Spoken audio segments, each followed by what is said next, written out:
కాంగ్రెస్ ప్రభుత్వం ప్రతి నియోజకవర్గానికి 3,500 చొప్పున ఇందిరమ్మ ఇళ్లను కేటాయించిందని డిప్యూటీ సీఎం భట్టి విక్రమార్క అన్నారు. ఈ ఇళ్ల కోసం 22,500 కోట్లు ఖర్చు చేసినట్టు చెప్పారు.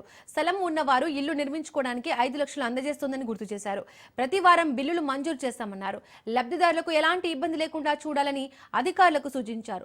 మంత్రులు శ్రీధర్ బాబు, పొంగులెట్టి శ్రీనివాస్ రెడ్డి, కొండా సురేఖ, అడ్లూరి లక్ష్మణ్తో కలిసి డిప్యూటీ సీఎం భట్టి గోదావరిఖనిలో పర్యటించారు. రామగుండం కార్పొరేషన్లో 175 కోట్ల విలువైన పనులను శంకుస్థాపన చేశారు. అనంతరం ఇందిరమ్మ ఇళ్ల పట్టాల పంపిణీ కార్యక్రమంలో పాల్గొన్నారు.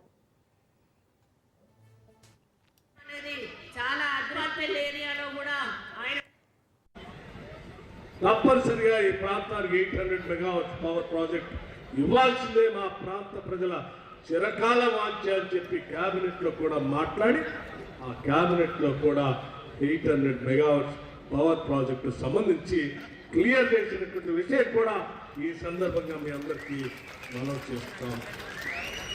తప్పనిసరిగా కొద్ది రోజుల్లోనే తిరిగి మళ్ళీ వస్తాం. 800 మెగావాట్ సంబంధించిన పవర్ ప్రాజెక్టు శాంక్షన్ చేసిన తర్వాత మళ్ళీ ఇక్కడికి వచ్చి దాని ప్రకటన కూడా చేస్తాం. ఇప్పటికే కేబినెట్ అప్రూవల్ అయింది. విధి విధానాలకు సంబంధించినటువంటి కార్యకలాపాలు పూర్తయిన తర్వాత తప్పనిసరిగా ఇక్కడికి వచ్చి ప్రకటన చేస్తామని కూడా మీ అందరికీ మనం చేస్తాం. సింగరేణి కాలనీస్ అనేది రాష్ట్రానికి సంబంధించిన అతిపెద్ద ప్రభుత్వ రంగ సంస్థ. ఆ సంస్థలో దాదాపు డైరెక్ట్గా నేరుగా 45,000 మంది రెగ్యులర్ ఎంప్లాయీస్, ఇంకో 35-40,000 మంది అవుట్ సోర్సింగ్ ఎంప్లాయీస్. ఇన్ని కుటుంబాలు, దాదాపు 85,000-90,000 కుటుంబాలు దీనిపైన ఆధారపడి వస్తాం.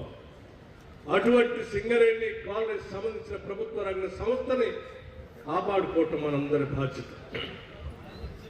భవిష్యత్ తరాలకి ఈ సింగరేణి కాలనీస్ని ఇంకా పెద్ద ఎత్తున అందించాల్సినటువంటి బాధ్యత కూడా మనపైనే ఉంది.